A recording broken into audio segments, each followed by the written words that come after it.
This week, of course, is Thanksgiving, and tonight we will be coming together to consider the things that the Lord has done and be grateful for these things. And let me begin by telling you something I'm thankful for, even as we start this morning. I am grateful that this sermon will represent the last of the bloviations of the friends of Job. For next week, Lord willing, God himself will speak. So bloviations, I think that's a word. All right, bloviatings. In any case, we are here in Elihu's speech. You remember that Elihu is one of the friends of Job who sat quietly and listened to the others yammer on about various things related to Job's situation. Sitting and listening to them, he now stands to speak, and he comes particularly to address what he believes is true, which is that Job has been asserting his innocence falsely and wrongly, and that there is a larger issue, a larger reality to what is taking place around Job. Yet, even so, he argues that although Job has missed the point of God's justice over him, and he's not as righteous as he thinks he is, Elihu does not necessarily get it all right. We will see.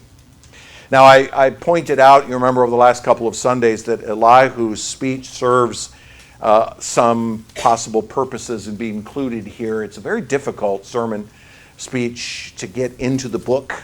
It doesn't flow well, it doesn't fit well within the book, but there's a number of reasons why it may be included. And I think the primary one now, as we get to the third part of it, is that Elihu is going to reorient the entire debate. He's turning the attention of Job and his friends away from Job to God. He's turning the attention of the discussion away from the issue involving Job and turning it more towards God, which we think is right. And I think here in chapters 36 and 37, the last two chapters of this speech, that he now makes this turn complete. He now completes this turn in the midst of this speech. And he opens the door, if you will, for God to speak. Not that the Almighty needs an introduction, but in a sense, it's almost as though Elihu comes to orient Job towards listening to God, and rightly so. And so, as I've said a couple of times now, you could picture Elihu as the curtain that goes up before the main speaker, the main actor comes to the stage. And what we see this morning is that curtain now going up. This is it. This is the curtain going up, and the main character will take the stage in the next part of the book. Now, let me remind you of something that Calvin noted. This will be a repetition from last week. I'm bringing these thoughts from Calvin's sermons on this book. You remember that Calvin preached 159 sermons through this book over the course of 6 months. I mean, literally every day he would preach a part of this book. So from the 146th sermon of this book, chapter 37, he reminds us that we need to remember, as Elihu instructs us, not to challenge God's wise judgments and deeds. We are not in any position to judge how God acts. We are not in any position to judge what his purposes and decrees are, what he intends to do. I know we think we are. I know we think we get to tell God what to do and how to behave and so forth, and we've been like that since the garden. But Calvin is making it clear that one of the things that Elihu is going to say here is be very careful about attempting to put God in a box, because we don't really understand. In our ignorance, we don't really get the things that God is doing. I mean, I think we do, but we really don't. We don't have eyes to see what God can see in his infinite nature. So Calvin suggests three things that come out of Elihu's speech. Number one, we must ponder the excellency and majesty of God, which can be seen in his works, okay? We must. There are many today who would want to put their hands over their eyes and their ears and ignore the majesty of God as it is visible all around us.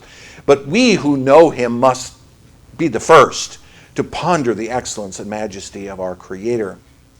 But inasmuch as we are ignorant and slow-witted, slow-witted by ways, his term, not mine, we must not give only a passing glance at what God sets before us.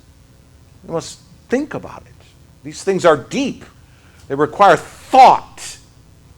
One of the things I despise about so much of the so-called Christianity that exists today is that most people are, in a sense, anti-intellectual. They're against the idea of thinking out these things. It's like, well, I just believe this basic idea and I just go about my business. No. God has put before us deep things which require thought. They require examination. They require us to pursue them. Yes, we might be ignorant and slow-witted, but we can't just give a passing glance to them. We must diligently pursue what he has made known, especially as those of us who know the Word, right? And we must not, at the same time, must be careful not to trust our own intellect and think that we have the ability to make good judgments. The fact is that we, even as born-again, regenerated men and women, we are still struggling with corrupted minds and hearts and wills and emotions that get in the way of us really understanding what it is that God has actually said. And so we must give thought, but we must also be ready and willing to say only what God has revealed is what must be true. We must recognize that. We must see that balance in between those things. Or as I said last week, this is not a journey of self-exploration, but a journey of revelation. It's a journey of understanding what it is that God has made known. What has God revealed? We must explore it diligently. But in the end, we must step back and say, what do you say, O Lord? It's not my opinion that matters. It's not your opinion that matters. There's only one opinion that matters, and that's his. So the Christian life is a journey. Now, I do somewhat despise that term now because it's been taken over by aspects of Christianity where they're now turning the Christian life into a journey, and they actually name their churches that way. I struggle with that. But in a sense, it is true that, yes, the Christian life is a journey. It is a journey for us to grasp the majesty of God. Now, last week I said it's a journey to grasp the wonder of God. But this week I'm changing the word to the word majesty. It is a journey for us to grasp the majesty of God. Let me quote Calvin again.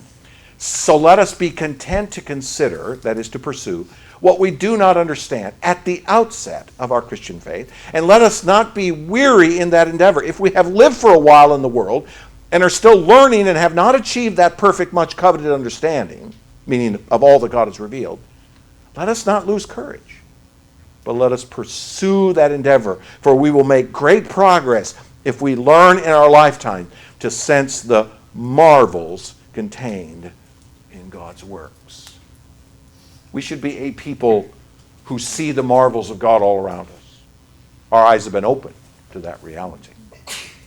So Elihu here in this speech is turning the attention of the men to God and his ways, particularly as it involves the justice of God, the greatness of God, and the majesty of God, away from the puny desire of Job to just get an answer to his problems, which is often the way we approach this book, isn't it? Well, we approach the book to get an answer to our puny little problems. But it doesn't have an answer to our puny little problems because it's not about that. And that's what Elihu is doing. A turning to the nature of God is the thing to be sought out. A turning to him, even especially as we suffer. Even especially as we struggle in life. Because it is so easy, isn't it, in our sufferings, to say, oh, woe is me. Look at how much trouble I have. And it all becomes about me. And then it all becomes about me searching for an answer to my problem. But that's not what the Christian should be thinking. The Christian should be thinking, wait a minute. My problems are insignificant compared to the glory and majesty and greatness of the God that I worship. Oh, and by the way, this life and all of its sufferings are temporary. So this is what Elihu is doing, I think. So we've seen so far that in the first chapters of this speech, chapters 33 to 35, Elihu has extolled the justice of God. As we noted last week, God's justice is perfect. God will judge all men for their deeds. No one, including Job, is exempt from examination because every violation of God's law is personal to God. It's a personal affront to his holiness, and so all men will stand before him and be judged.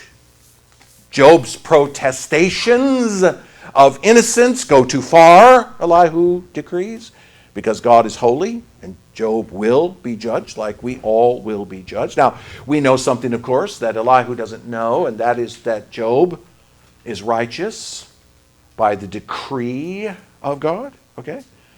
Now, Elihu is floundering around in the dark, talking about righteousness from the perspective of human behavior. But we know, as we step back from the book, that Job is righteous because, in chapter 1, God declares it to be so. Have you considered my servant Job? That's not an observation. That's a declaration.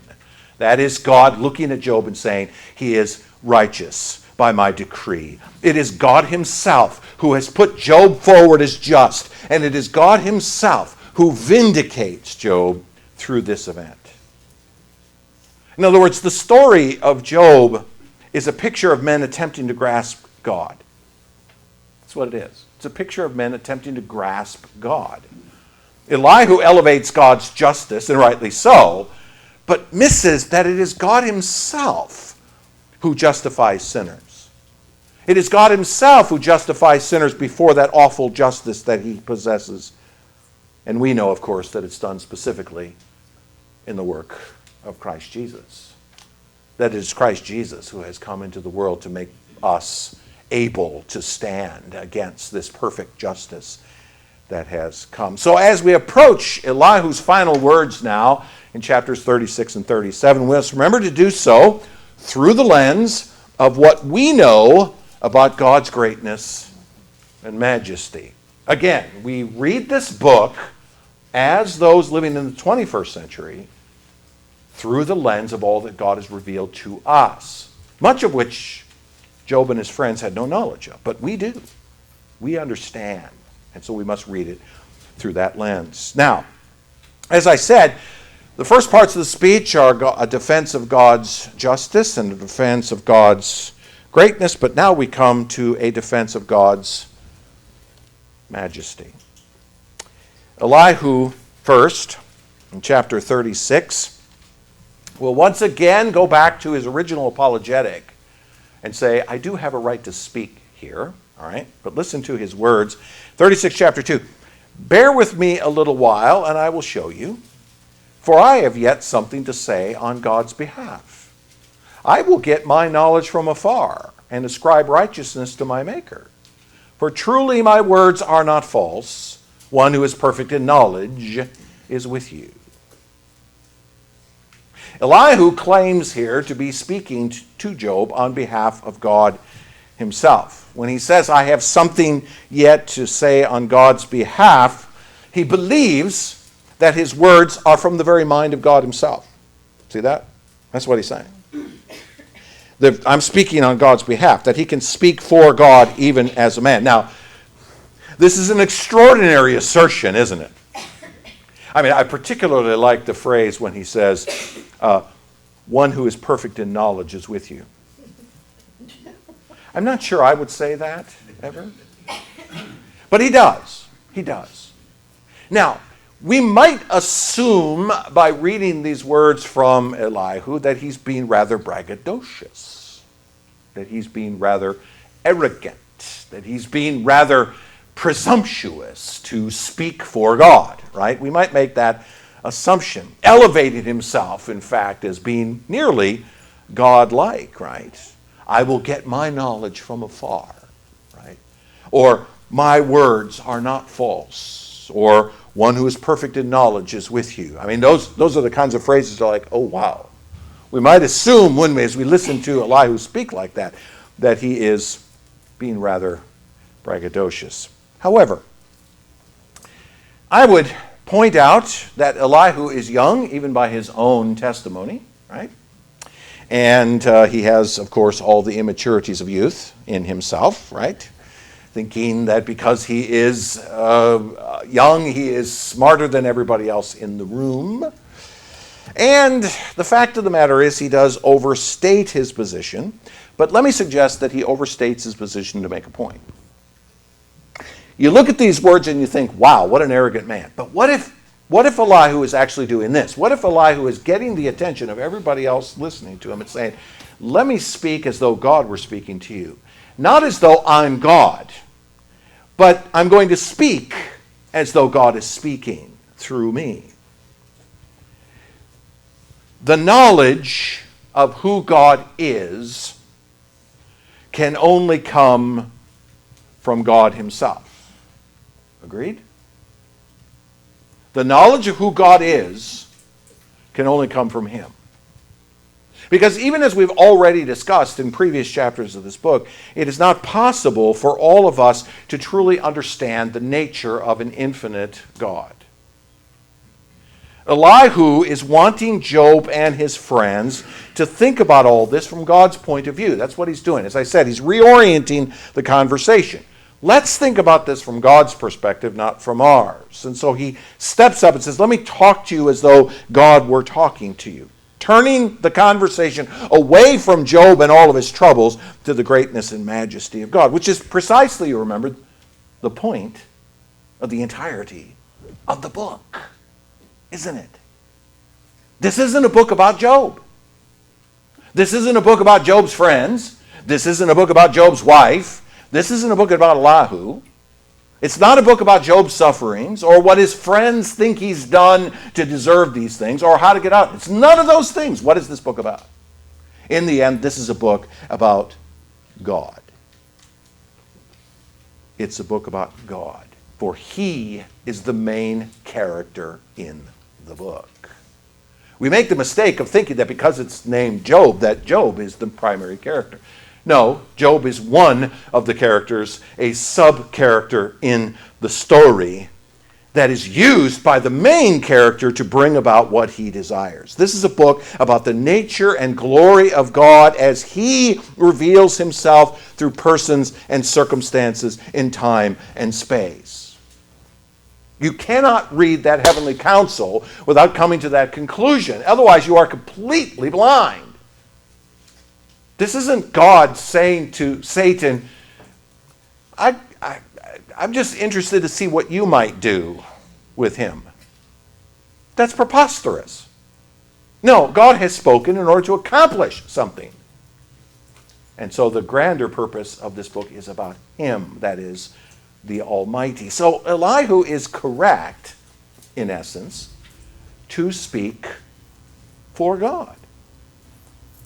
He is correct, in essence, to speak for God, to point men away from themselves to the infinite greatness and majesty of God. And that's what the rest of the speech is going to do. To point us away from ourselves to the Almighty. Now, this is the essence of expository preaching. This is the essence of preaching in a way that brings honor to God, to bring a word from the lips of God himself to those who are listening. So as I read those words, I say, well, that's kind of what I'm going to do. Bear with me a little while and I will show you.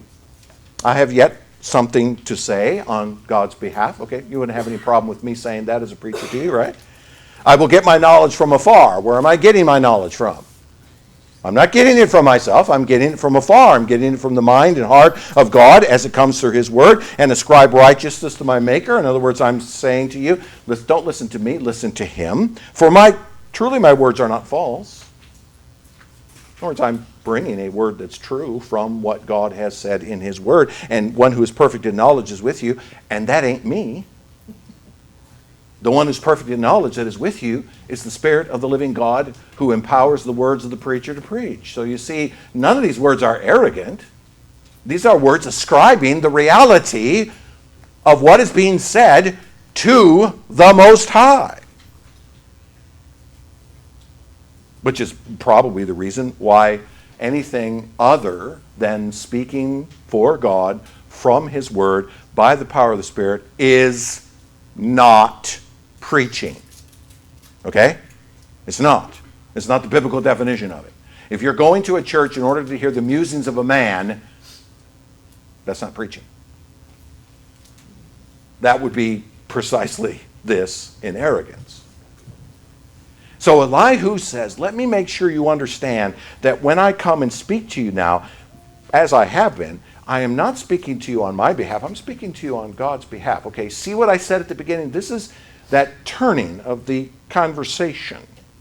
All right, Job, Eliphaz, Bildad, Zophar, you all been sitting around talking about yourself. Time's up. We're done with that. Like I said at the beginning, I'm thankful that the musings of men are over, for it is time for God to speak. And what's interesting is you will notice in chapters 36 and 37 as we get into it now, how God seems to even speak in the midst of it. All right? Now, chapter 36, verse 5. Behold, God is mighty and does not despise any. He is mighty in strength of understanding. He does not keep the wicked alive, but gives the afflicted their right. He does not withdraw his eyes from the righteous, but with kings on the throne he sets them forever, and they are exalted. Skip down to verse 13. The godless in heart cherish anger. They do not cry for help when he binds them. They die in youth, and their life ends among the cult prostitutes. He delivers the afflicted by their affliction and opens their ear by adversity. He also allured you out of distress into a broad place where there was no cramping, and what was set on your table was full of fatness. Verse 19. Will your cry for help avail to keep you from distress, or all the force of your strength? Do not long for the night when peoples vanish in their place. Take care. Do not turn to iniquity, for this you have chosen rather than affliction. Here's what Elihu does. Elihu infers again that Job's circumstances are an example of God using suffering to deliver the righteous from their sin. All right, he's making that assertion again. If they're willing to accept his correction. So he's going again, once again, go back to this issue of justice. Job's circumstances, your suffering, poor Job, are an example of God using suffering to deliver you from your sin. When he says things like God is mighty and does not despise any, that he is mighty in strength of understanding, he is saying that God is mighty and great and his character is such that he acts justly all the time. Right? So he's simply repeating what we've already heard up until now. But then he goes further with that when he says, he does not keep the wicked alive in verse 6, but gives the afflicted their right. Notice the contrast, right? He does not keep the wicked alive, but gives the afflicted their right. Verse 7, he does not withdraw his eyes from the righteous. Okay, so what Elihu is asserting again is that God's justice works perfectly, especially for the righteous. So he's once again making the argument that God's justice will prevail by virtue of his greatness as God. He will prevail in his justice. He will deal with the wicked as they need to be dealt with. He will deal with the righteous as they are to be dealt with. And what he does in verses 7b through 12, I'm not going to read them all, but he uses the imagery of God placing a king on his throne or deposing a king from his throne. Now, it's ironical the way what Roger read this morning is exactly this of a nation putting themselves a king, and Samuel coming to them and saying, shouldn't have done that. That was wicked. You should have let God continue to be your king. But God will forgive you for this and allow you to have a king. But you better keep his law. And the king better keep his law. All right? So the picture that Elihu is painting here is the picture of God placing or deposing kings from their thrones. It's, in some ways, I couldn't help but think of it as I was reading that. I couldn't help but thinking of the similar understanding of Nebuchadnezzar in Daniel chapter 4. Right? Here he stands on the roof of his house and says, ha ha ha, look at me. I got everything. The nations of the earth bow down to me. And God says, I laugh at your puniness, and drives him off to act like an animal for the next 7 years. And when Nebuchadnezzar finally escapes from that judgment that comes upon him, notice that's God deposing him from his throne temporarily. Nebuchadnezzar wakes up finally and realizes, wait a minute, it is God who sets kings to rule over the nations. It is God who decides who is going to lead a nation. Really? I thought we got to vote on this. I mean, isn't democracy all about us choosing our king? No. Because God is sovereign over the nations. He installs kings and he can do with them as he pleases, even as it says in Proverbs 21, verse 1, that he can turn the heart of the king wherever way he wants to. You wonder why the people in Washington act the way they do? It isn't because it's just how humans act. God is judging a nation through them. So I believe. They can either listen and serve him and prosper, verse 11, or they cannot listen and perish by the sword, verse 12.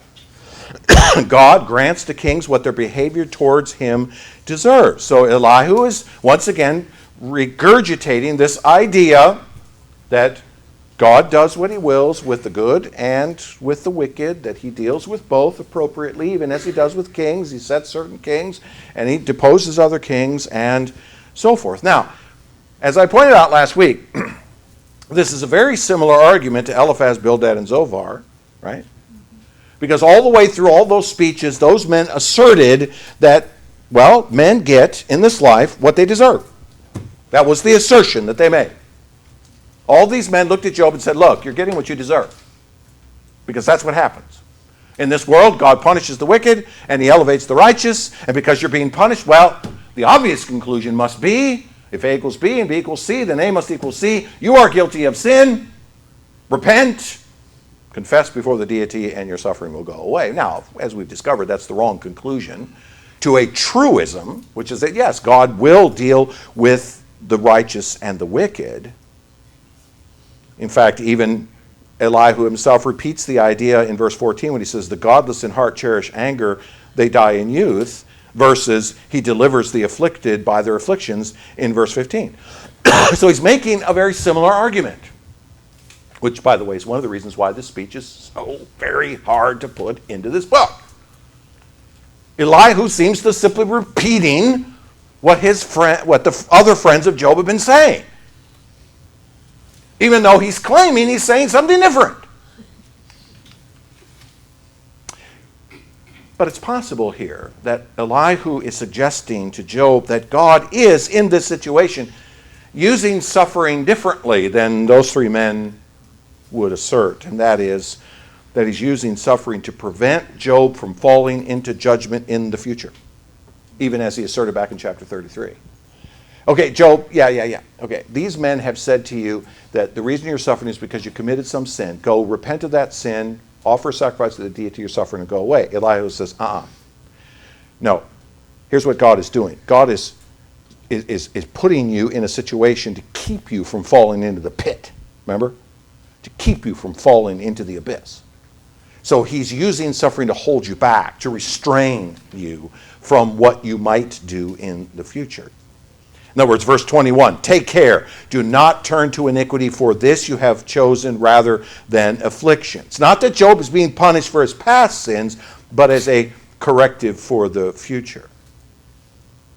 In other words, Elihu is asserting that God's actions here, meaning preventing Job from falling into sin, are a reflection of his greatness. The greatness of God is so great, he can keep you from falling into sin. That's what he's saying. All right? Now that sounds rather pedantic, but all right, we have to deal with the speech the way it's written. But now let's go to 36:24. Remember to extol his work of which men have sung. All mankind has looked on it. Man beholds it from afar. Behold, God is great, and we know him not. The number of his years is unsearchable. For he draws up the drops of water, they distill his mist in rain, which the skies pour down and drop on mankind abundantly. Can anyone understand the spreading of the clouds, the thundering of his pavilion? Behold, he scatters his lightning about him and covers the roots of the sea. For by these he judges peoples. He gives food in abundance. He covers his hand with the lightning and commands it to strike the mark. Its crashing declares his presence. The cattle also declare that he rises. Now, I read that whole thing because I'm going to just say this up front. That's going to sound a great deal like God speaking in the next chapter. Okay? But it's not God speaking, it's Elihu speaking. Now, Elihu has, I think, similar understandings of what God is going to say, but he's not quite there, as we'll discover. Elihu speaks directly here of the greatness of God. Okay? Behold, God is great, and we know him not. The number of his years is unsearchable. This is a great theological statement. If you just read past it, you might miss it. It's a tremendous statement. It's a tremendous statement of the nature of God. God is great, and we know him not. The number of his years is unsearchable. It speaks to two aspects of the nature of God simultaneously in one sentence. Number one, it's an assertion of the infinity of God. I'm going to say the infinity of Yahweh, all right? Let's be clear about what God we're talking about here, all right? The infinity of Yahweh. That his nature is so great as infinite that we, as finite, cannot grasp his nature. We simply cannot. Because there is no end to God, we, who are utterly bounded, cannot grasp him. See, there are no bounds to God. And whenever you try to impose one, he breaks out of them. Because there's no bounds to God. There's no limit to his understanding. There's no limit to his magnitude. There's no limit to his knowledge. There's no limit to his power. There's no limit to his wisdom. There's no limit to anything in the nature of God. We are limited in everything. There's nothing we are not limited in. There's nothing in our nature, in our world, in our thinking, etc., that we are not limited in. Every day, somebody in this race discovers something that has not been known before. Every day. Every day. Scientists make assertions that this is true, and the next day somebody proves it's wrong. It's the way it goes. That's not supposed to be, by the way. Right? Science is never a settled thing. The very definition of science is something that's open to exploration and skepticism. That's the point of science. For a man to stand and look into the camera and say, look, I'm science, listen to me, is a man who is basically saying, I know everything. And he's a fool. So the bottom line is, we are limited in everything, but God is not. There's no limit in the nature of his knowledge, of his magnitude, of his power, etc. And that dichotomy is exactly what Elihu says when he says that we do not know him. God is great, and we do not, and we know him not. We cannot grasp the concept of infinity. You can't. You can try, but you can't. You could go home tonight and take out a piece of paper and start writing a number and just keep adding digits to it. And just keep adding digits to it and keep adding digits to it. And you'd never find an end to that number. You would write for the rest of your life because there is no end to it. God is like that. You cannot grasp such a number. I mean, how many of us really grasp the concept of 33 trillion? Back when I was a kid, by the way, there was no word trillion. The word trillion came into existence in the 1980s. In my day, when they talked about, well, what today we call trillions, they had to use millions of millions because a trillion is a million million. So the distance to the nearest star to us is approximately 6 million million miles, or 6 trillion miles. Now multiply that by 5 and see if you understand the size of that. You can, right? This is the nature of God. He is beyond our comprehension. As bounded creatures, we cannot grasp him. Our limited nature means we simply cannot fully fathom him, and we never will. All right, make sure you understand this. Even as we go into the presence of God in glory and come before his throne, we will spend literally an eternity trying to grasp the infinity of a God who is greater than we are, period. There are some who say, well, once we die, we just gain all knowledge. No. We will have to continue to explore who this God is. He reveals more and more of himself through all of eternity. And yes, we will understand it with perfect minds and hearts, but the difference is that we will still be learning of him because there's more of him to go. So Elihu makes an assertion of the infinity of Yahweh, but he also makes an assertion of the eternality of Yahweh. See, I thought I had you with the infinity thing, but now let me just make that even more difficult by asserting not only that God is infinitely this way, he's also infinitely this way. He is eternal. He has no beginning. He has no end. His nature is beyond the bounds of time, such that we, who are limited in time, cannot grasp his nature. Yahweh means I am. It's not I was, okay? It's not I will be. It's not, well, I am here. No, it's not limited to now. It is always. I am. No matter where you go, God is there. No matter where you go in time, God is there. I like freaking people out with this philosophical analogy. I know I've used it many times, but indulge me in one more time. You have no present, only a past and a future. See, those words are in the past. And so are those. Oh, and so are those. That'll freak you out if you do that long enough, right?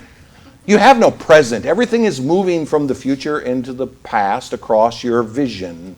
And for a few milliseconds, you have a present. And then it's gone. But for God, he has no past and no future. He's eternally present. He is now. God is seeing this moment now in exactly the same way that he has seen the moment that Christ was born in Bethlehem 2,000 years ago, and when Abraham first stepped into Canaan 2,000 years before that, and Noah stepped out of his ark sometime before that, and so on. It's all right in front of his eyes now. Again, do you understand that? No, you don't. Because you don't have a present. He has a present, but you don't. God is infinite in nature and eternal in time. We are utterly time constrained. Everything's about time. Some of you are looking at your watch even now. Is he going to stop talking anytime soon? Right? You are time consumed. I got to beat the Methodists to the buffet. Shut up. Sorry, I shouldn't have said that. But you see, we are time-constrained creatures, and therefore, as we try to understand the nature of Yahweh, we just stand there with our mouth hanging open. Because we cannot grasp him. That's Elihu's point. In fact, in 27 to 33, the verses that I read, Elihu uses the imagery of a rainstorm to picture the power and greatness of God. Let me ask you a few questions about the rainstorm. How many raindrops are there in the storm that fell on Baldwin County a few days ago when we got some nice rain? How many raindrops fell? How many raindrops per square foot fell? Do you know? You have no idea. You wouldn't even know how to measure it. The best you could do is put a rain gauge out and it collects some and you kind of take a shot at it. But even then, it's not really accurate, is it? We don't really know. How big will the storm be? How much space will it cover? I mean, we've become pretty good, I will confess, at figuring out where hurricanes are going to go and how big they're going to be, but we still get caught by surprise. Didn't Sally catch us by surprise? Right? Where does the lightning actually come from? Where does it go? Have you ever been near a lightning strike? You ever stood near when one struck the ground nearby? Not too many years ago, Deb and I were driving on a freeway in Kansas, and just as I looked out the window, a lightning strike hit the ground in a field just on the other side of the freeway from where we were. It wasn't more than 100 yards from where we were. Man, you want to talk about a pow. But can you guess where it's going to go next? You have any idea which cloud it came from when it struck the ground? How fast it was going, how much heat it had, all that kind of stuff? No. Even, there's a funny in here, you may not have noticed it, but even the movement of cattle signals his power. Verse 33, the cattle also declare that he rises. You might not notice that because you don't live in a cattle-based society anymore. Well, some of you do, but most of you don't. The cattle get up and move when they know a storm is coming.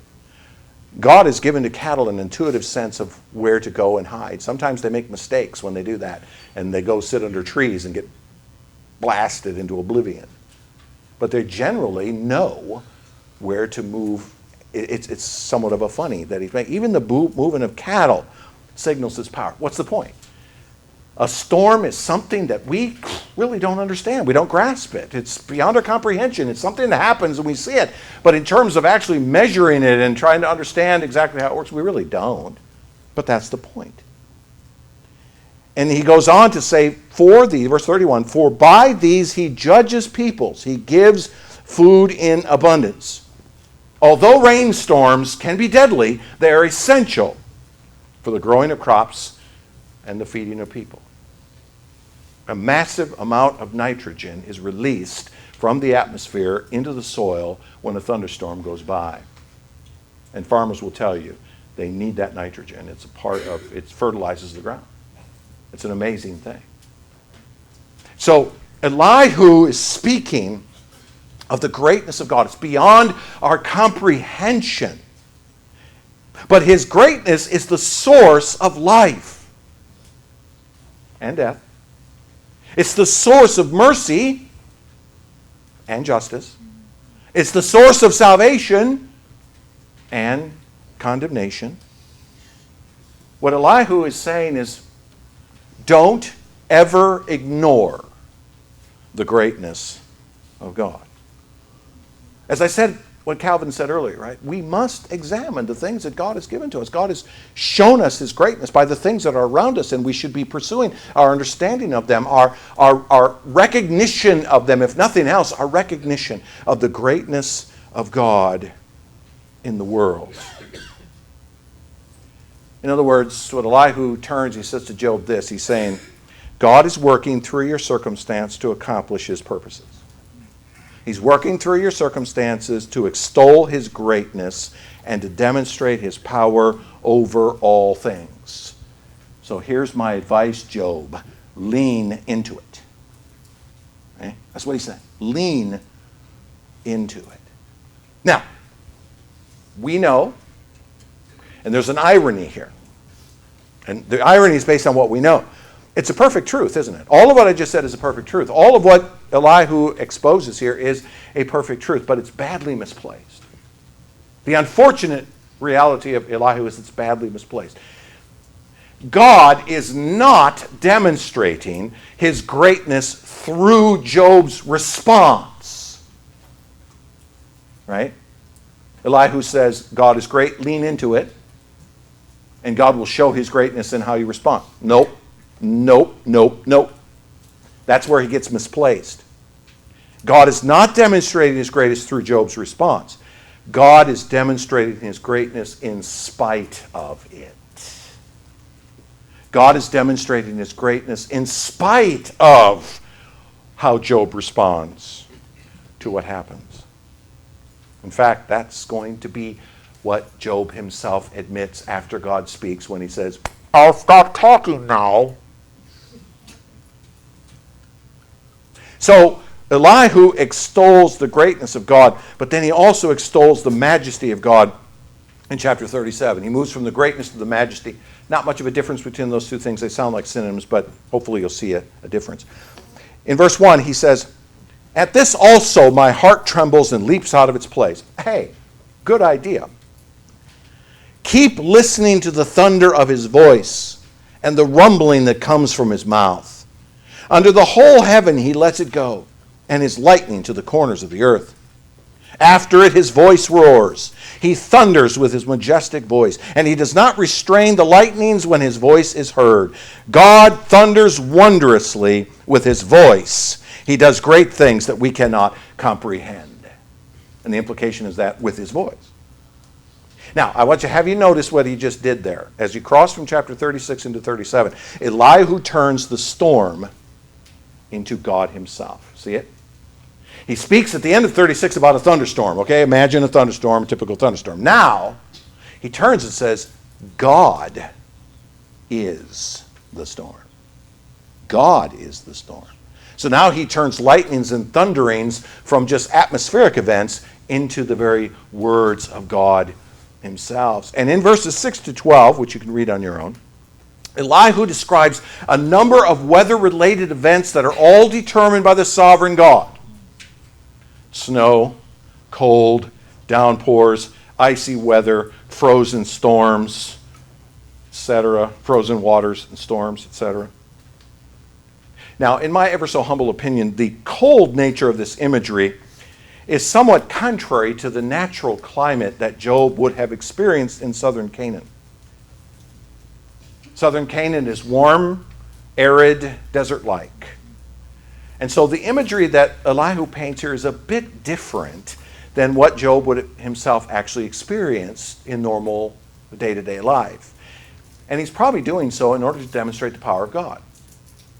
You know, God can freeze the Dead Sea over if he wants to. Have to get pretty cold to do it, given its salt content, but he could do it. There are parts of the world where salt water is turned to ice on a regular basis. God can do that, right? So I think Elihu is simply bringing forth this idea. Look, nothing's impossible with God. He could bring ice storms here in southern Canaan if he wants to, all right? So in verse 13, he notes that these things come either for correction or for his land, meaning what is needed for crops to grow, or just simply because he is full of love, just because he is bountiful. Whether for correction or for this land or for love, he causes it to happen, Elihu says. And in verse 7, Elihu says that all of this is that all men whom he made may know it. That the natural world clearly identifies the reality of a creator God. All right, so Elihu is appealing here to what we call natural revelation. He's appealing here to the idea that the world itself, in all the ways that it works, demonstrates that there is a creator. The natural world cries out for the fact there's a creator. But then he turns his attention specifically to the voice of God. You see it in verse 2, 4, and 5. And Elihu makes this assertion. God's voice is the power of his majesty. God is majestic in every other way, as I earlier articulated. But when you get right down to it, the real majesty of God comes out of his voice. His thunderings, as Elihu puts it. As God speaks, both the power of his speech and the content of his words demonstrate his majesty. Our God is not just majestic because he is infinite and eternal. He is also majestic because he speaks. You cannot read the 66 books of this Bible without coming to the conclusion that everything that brings glory to God comes by his words. You can't even get past the first few verses of the book of Genesis, and you already have it. And God said, "Let there be light." He didn't create it by grabbing something and making it. Nope, he simply spoke it, and it came into being. By the way, just so you know, I had a physicist, I listened to a physicist many, many years ago who argues that when it says God said, "Let there be light," given the fact that all actual matter is formed from light itself, light energy is the very substance of all atomic material. All the subatomic particles are actually bits of light. When God said, "Let there be light," he was creating all of the elements of the universe at that moment. He flung them into existence. His voice. So you think about all the places where God has spoken to display his power in creation. He spoke his law into existence. He spoke the scriptures into existence, right? And probably the greatest speaking of God is the Word made flesh, who dwelt among us. God speaks. Even the preaching of the gospel, we're told, brings faith through hearing. We hear the word as God speaks to the preacher to produce faith and salvation in the life of the one who hears. And you will also note, with no small amount of irony, that God himself will speak in the next chapter and put this entire event to rest. Now, I'm going to make a caveat next week about this discussion between natural revelation and special revelation. As we will see it, it's something I've been holding. I dare say I've been biting my tongue on this for quite a few chapters. Lord willing, maybe he'll let me live long enough to be able to tell you what I'm thinking. Now, go to verse 14 of chapter 37. Hear this, O Job. Stop and consider the wondrous works of God. Do you know how God lays his command upon them and causes the lightning of his cloud to shine? Do you know the balancing of the clouds, the wondrous works of him who is perfect in knowledge? You whose garments are hot when the earth is still because of the south wind. Can you, like him, spread out the skies hard as a cast metal mirror? He turns to Job and asks a fundamental rhetorical question. Do you really understand the ways of God? You think you do. You claim that you do. You've been sitting here asserting before Eliphaz, Bildad, and Zophar that you know the ways of God, but do you really? Now, by the way, the sniff test against these verses is that they're going to sound a great deal like God in the next chapter. Because God's voice is going to be a whole lot of rhetorical questions, very similar.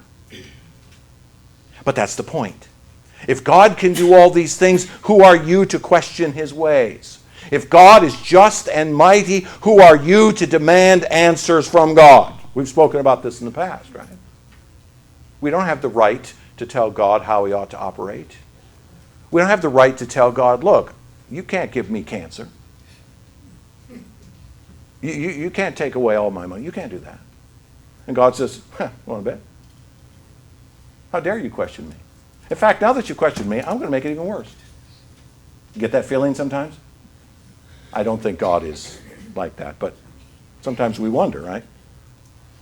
Job did. So, if God can do all these things, who are you to question him? If God is just and mighty, who are you to demand answers from God? Which leads him then to these verses, 21 to 24. You know, sorry, I'm too far ahead. 21. And now no one looks on the light when it is bright in the skies. When the wind has passed and cleared them, out of the north comes golden splendor. God is clothed with awesome majesty. The Almighty, we cannot find him. He is great in power, justice, and abundant righteousness. He will not violate. Therefore men fear him. He does not regard any who are wise in their own conceit. To claim wisdom of your own is to be ignored by God, Elihu says. Our wisdom must come from God as he reveals it. We cannot make it up as we go. It's something he must reveal to us. You will notice what Elihu does is even as he gets to the end of the speech, he has turned this discussion entirely at this point away from Job, away from himself, and entirely to God. God's majesty is the imagery of boundless wisdom, absolute power, and perfect justice over all, and no one should ever presume upon God's majesty. We must live as a people who are always whelmed by it. Now let's consider Elihu's speech then. Elihu's speech does turn us toward the nature of God, as we will see next. It's away from ourselves and towards him as he extols his own nature in the world. God will extol his own nature in the world in the next chapters. And rightly so, because this is what the book is about. But as we stop and consider Elihu's speech, even as we ponder over all the speeches that have been given so far, the Christian life, we recognize, is a journey to grasp the majesty of God. You really, by now, should see it clearly. This has been a journey through this book. At the beginning of the book, poor Job sitting on a hill, his wife tells him to curse God and die. His reaction in chapter 3 is to lament the fact that he was even born. But now, by the time you get to this point, you have a man saying, it's not about you. It's never been about you. It's about God. See it? I hope you've seen it. As we've gone through 37 chapters of this book, I hope you realize as we've gone through 36 chapters of speeches here, right? A journey that has taken place of men who started off with simplistic and naive ways of thinking and have now graduated all the way to this point of like, look, the answers here are not found in us. They're not found in our situation. They're not found in our answers to our problems. They're found in the greatness of God. See? So it makes logical sense that God would step up to the microphone next. God is so great that we simply cannot fathom his greatness. We cannot fathom his perfections, his majesty, and his infinity. We cannot grasp the fullness of God, but here's what we know in the 21st century. We know that God has condescended to make himself known to us. God has come to us and revealed himself to us. We may not yet grasp the fullness of his greatness. We may not grasp the fullness of his majesty, but he has come to us. And he's come to us as a man. He's come to us in the form of a man, his own nature in his Son, who has come down to this world, and he has spoken to us. So, my friends, as we enter into the Christmas season, we enter into the season in which we celebrate the incarnation of the Son. And we begin that season with a time of thanksgiving for all that God has done for us. In anticipation of that incarnation, of celebrating that incarnation, we're reminded again that to grasp the wonder of God is to look fully into the face of Christ. To look into the face of Christ Jesus. To hear the words of God himself from the lips of Jesus and to see the glory of God in him. And to pursue in him the wonder of the triune God through faith in his promises and the righteousness that he gives us, you see. Elihu is absolutely right. We cannot grasp the majesty of God. We cannot even fathom it. But God sent his only begotten Son into the world in order that he might show us what he wants us to understand. Even as John the Apostle wrote at the prologue of his gospel, and the Word became flesh and dwelt among us, and we have seen his glory. Glory as the only Son from the Father, full of grace and truth. For from his fullness we have all received grace upon grace. For the law was given through Moses, meaning that shadow was given through Moses. Grace and truth, the abundance of God's knowledge, came through Jesus Christ. No one has ever seen God. The only God who's at the Father's right hand, he has made him known. We come to understand the greatness of God simply by looking into the face of our risen Savior.